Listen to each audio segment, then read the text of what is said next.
Mesdames et messieurs, bonsoir. Il est 20h sur les antennes de la télé Futur Média. C'est parti pour le sommaire de cette édition avec cet incendie au quartier Baïdek de Mbour. Une fille de 12 ans y a perdu la vie. Plusieurs blessés dénombrés. La cause reste pour le moment indéterminée. Le chef de l'État qui demande la publication de la liste des bénéficiaires de la DER pour plus de transparence. Macky Sall donnait le coup d'envoi des semaines départementales de la jeunesse. Vous l'entendrez dans ce journal. L'université Gaston Berger de Saint-Louis et ses problèmes de sécurité. Étudiants riverains, entre autres, dénoncent la situation vulnérable de l'UGB à cause des multiples points de passage non contrôlés. Un dossier à suivre également dans ce 20h. Et puis en sport, 16e journée de la Ligue 1 sénégalaise, le Casa Sport tombe pour la première fois de la saison. Défaite 1-0 face au Giraffe de Dakar qui reprend sa marche en avant. Voilà le sommaire de ce 20h. Tout de suite, le développement.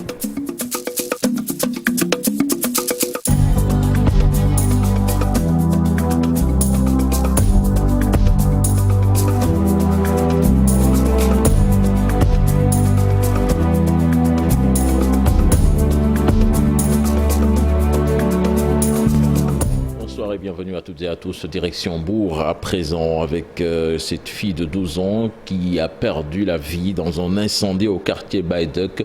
Plusieurs blessés aussi ont été dénombrés. La cause de l'incendie reste pour le moment indéterminée. Une occasion pour les habitants de ce quartier de dénoncer leur environnement, leurs conditions de vie. Je vous propose de les suivre dans cet élément signé Abdourahmane Diallo et Mamadou Gueye. Un incendie hier nuit. Incendie vers 3 heures du matin, ça fait vraiment beaucoup de dégâts parce qu'il y a un mort d'homme, une fillette de 12 ans, elle est morte. Ses parents aussi avaient des blessures causées par l'incendie. Vraiment, c'est quelque chose de déplorable vraiment. On ne sait même pas ce qui se passe parce que même les habitants de cette maison, ils disaient qu'ils ne savaient pas ce qui a causé l'incendie. Ils ne le savaient pas. Il y a beaucoup de difficultés quand même, parce que nous n'avons pas suffisamment de l'eau potable. Vraiment. On a fait beaucoup de démarches envers les autorités pour qu'ils nous aident à avoir de l'eau potable, mais ça reste vain. Nous voulons que les autorités étatiques et communales nous aident pour qu'on puisse avoir de l'eau potable. Nous voulons aussi qu'ils nous aident parce que nous n'avons pas de poste de santé. Direction l'UGB à présent, où les étudiants, population et riverains dénoncent, ils ont haussé le ton, ils ont tous dénoncé donc l'insécurité au campus social et pédagogique. Selon eux, l'université est vulnérable à cause de ces multiples points de passage, parfois non contrôlés et qui mènent droit vers les villages des étudiants. C'est un dossier signé d'un correspondant à Saint-Louis, Ousseynou Diop et Habib Sek. À l'université Gaston Berger de Saint-Louis, les points d'accès aux différents villages sont multiples. Ils sont au nombre de 3 sur la RN2. Des points de passage presque non contrôlés. Les véhicules, les étudiants, les villageois, les vendeurs et commerçants passent et repassent sans être inquiétés. Des points de passage qui fragilisent la sécurité au sein du campus social, selon les riverains. Il faut renforcer la sécurité à l'UGB. On doit distinguer les étudiants des autres et mettre de l'ordre à l'université de Sanar. Ce qui s'est passé dernièrement est regrettable. Les parents ont même peur d'envoyer leurs enfants ici. On est en sécurité. Nous sommes très inquiets.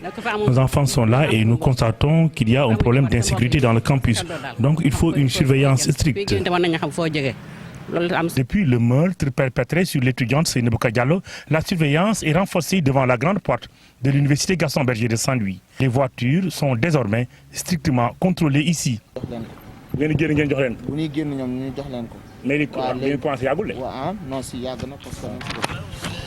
Quant aux étudiants, ils proposent des systèmes de surveillance modernes, comme des caméras pour mettre fin à l'insécurité qui règne à l'université de Sanar. au niveau du Sanar Peul ou bien Sanar Wolof, ont ce qu'on appelle la servitude de passage. Mais malheureusement, cette servitude de passage-là n'est pas régularisée. C'est pourquoi il n'y a pas de porte sécurisée. D'ailleurs, on a demandé à ce qu'il y ait une mutualisation de ces agences-là, qu'il y ait une seule agence qui gère en tout cas toute la sécurité au niveau de l'Université Gaston Berger de Saint-Louis. Que cela soit modernisé, mais aussi en respectant en tout cas les droits des étudiants dans ce sens-là. Pour certains, il faut que les différentes parties concernées se retrouvent autour d'une table pour régler définitivement le problème de l'insécurité à l'UGB. Le problème de l'insécurité à l'Université Gaston Berger, ce n'est pas seulement le problème des étudiants, c'est le problème de tout le monde, parce que tout le monde fréquente l'université. Même les professionnels, ils viennent à l'université, soit pour faire des vacations, soit pour faire des cours, etc. Donc je pense que tout le monde doit se mettre autour d'une table et discuter. À l'université Gaston Berger de Saint-Louis, la mort de l'étudiante Seynabou Diallo au village Paix fait toujours couler beaucoup d'encre et de salive. Son bourreau, qui loge dans l'espace universitaire, a reconnu les faits et a été présenté au juge d'instruction. Merci à vous, Seynou Diop et Habib Seck. Le croissant lunaire a été aperçu aujourd'hui à Dakar. Pour en parler, nous sommes en ligne avec Maram Kairé. Il est le président de l'Association sénégalaise pour la promotion de l'astronomie. Monsieur Kairé, bonsoir. Allô? Oui, allô? Allô, Maram Kairé, vous confirmez donc que le croissant lunaire a été aperçu aujourd'hui? Oui, bonsoir. Oui, effectivement, nous sommes actuellement au niveau de la corniche et je suis d'ailleurs en train d'essayer de joindre la Commission nationale d'observation du croissant, la CONACOC. Nous sommes sur la corniche avec une foule un peu importante, une trentaine de personnes qui étaient là. Et nous avons pu observer le croissant, donc comme prévu, qui est âgé de 1 jour et 13 heures et avec 2,62% de surface éclairée. Donc le croissant est observé et la première fois qu'on a pu l'observer, c'était à partir de 19h40. Donc là, il est en train de descendre pour se coucher, comme prévu, à partir de 20h35. Et comme vous l'avez dit, vous allez informer donc la commission.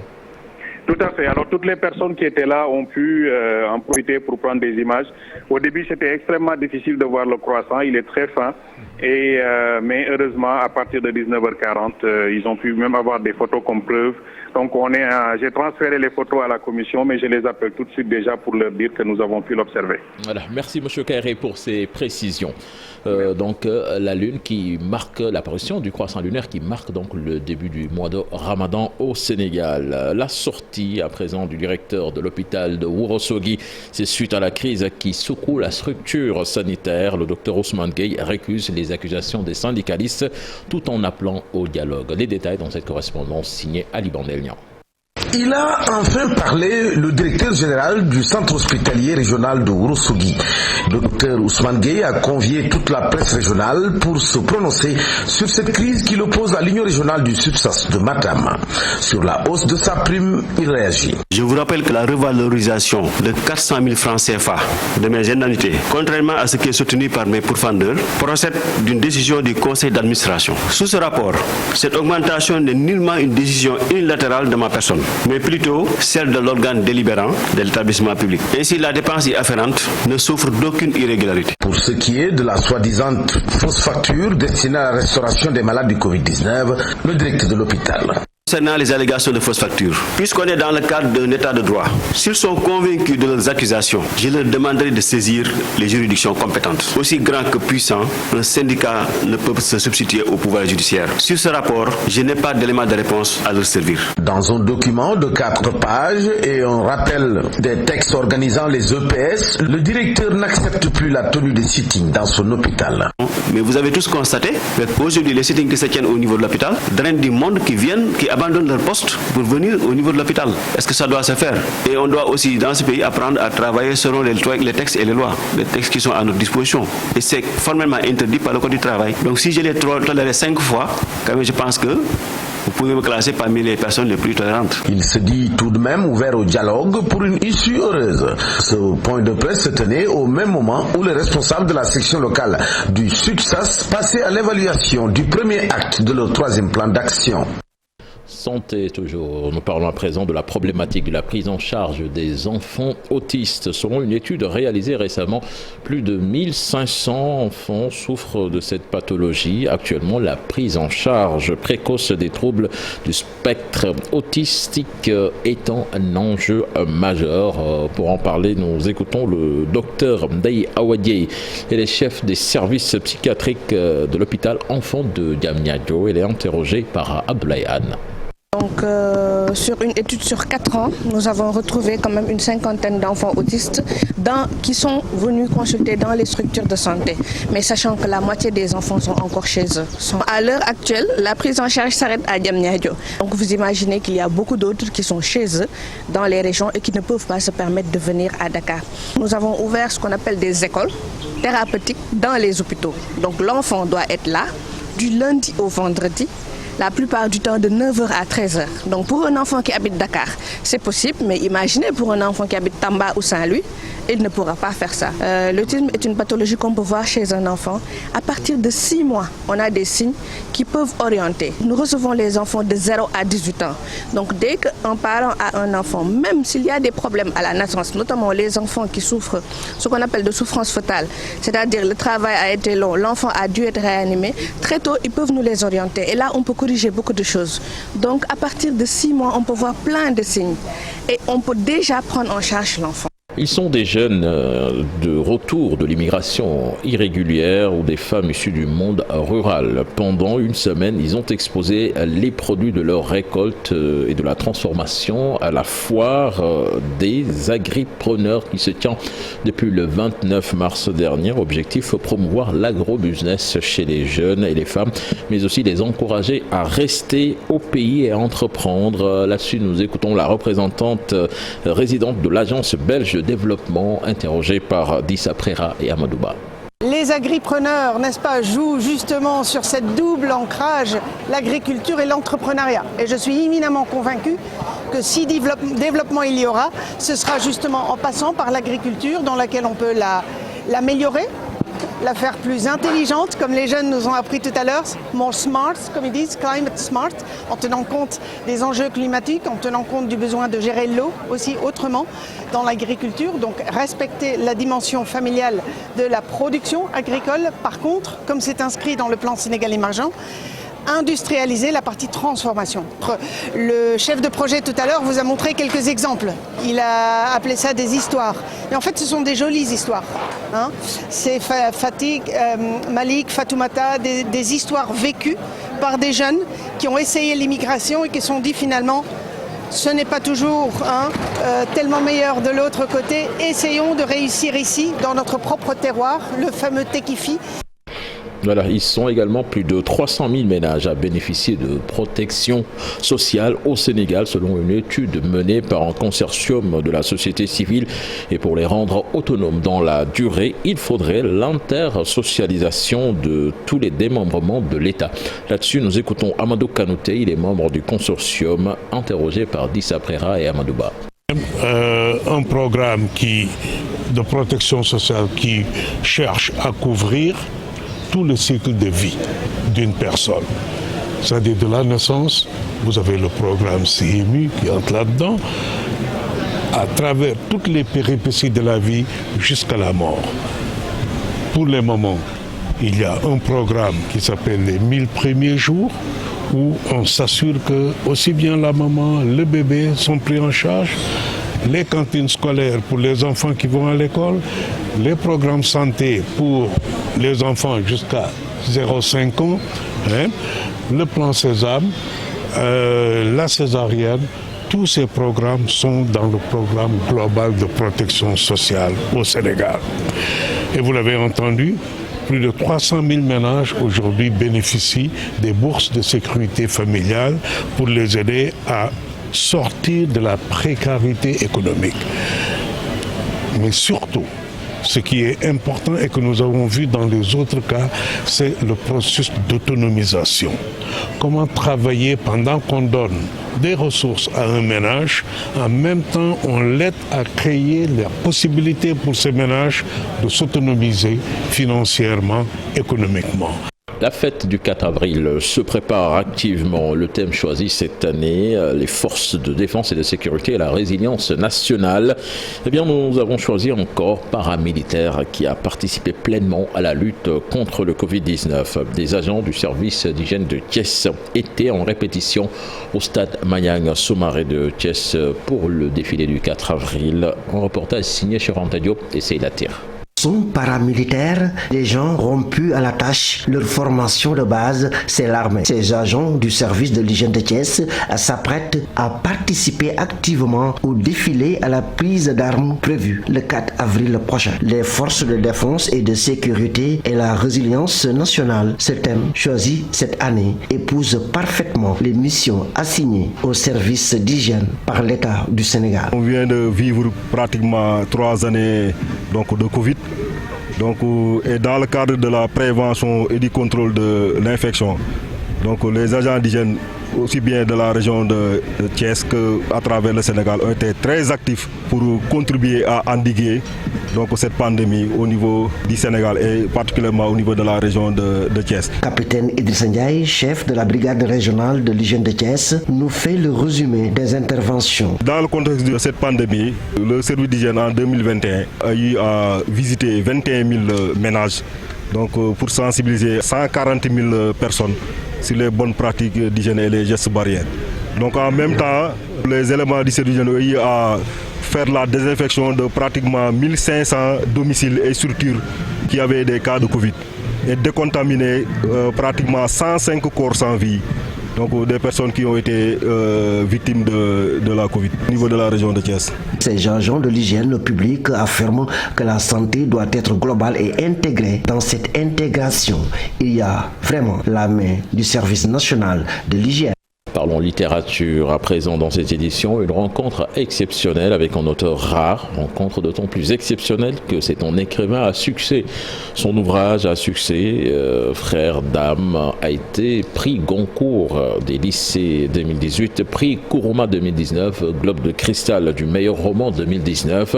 Rien que ça, il y en a d'autres également. Si je vous dis David Diop, certainement vous aurez tout faux de penser au poète, auteur de Coup de pilon ou Afrique, mon Afrique. Rencontre avec David Diop tout de même, c'est avec Abdoulaye Cissé. Envie d'écrire. David Diop, lequel? Non, ça a un lien avec David Diop. Le grand David Diop, le grand poète, c'est une coïncidence. Afrique, Coup de pilon. Voilà, c'est une coïncidence. C'est vrai, le raccourci est tentant, mais ce n'est pas le même David. Et même rien à voir. Je l'admire beaucoup également, mais je porte le nom du tuteur de mon père qui s'appelait Daoud Sen, et c'est une pure coïncidence en fait, David Diop et David Diop. Ce David-là est un pur produit de l'enseignement supérieur. Enseignant-chercheur, spécialiste de littérature du XVIIIe siècle, ça justifierait presque qu'il finisse auteur, écrivain, mais c'est un passionné d'histoire aussi. De grandes histoires. Et pour le coup de son chef-d'œuvre ainsi nommé Frères d'âme, s'est inspiré de la Grande Guerre. Selon la critique qui accueille cet ouvrage avec un enthousiasme débordant, c'est un texte d'une puissance déchirante. C'est tout le charme de la contradiction entre la dureté des récits de guerre et la part d'affect de l'auteur pour sa propre histoire.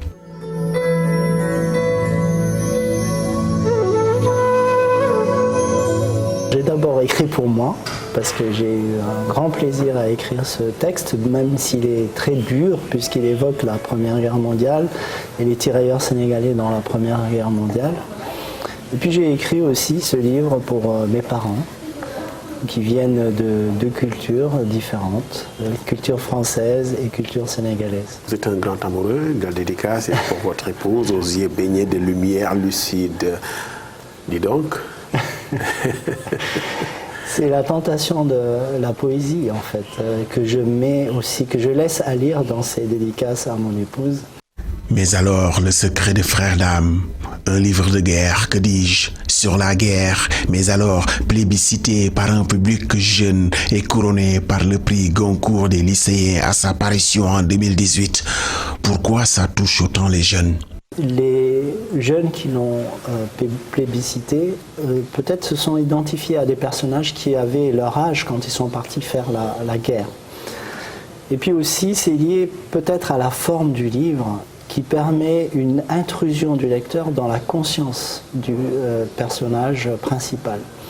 C'est une sorte de psychorécit, c'est-à-dire le récit des pensées d'un personnage. Donc c'est l'accès à une intimité très grande.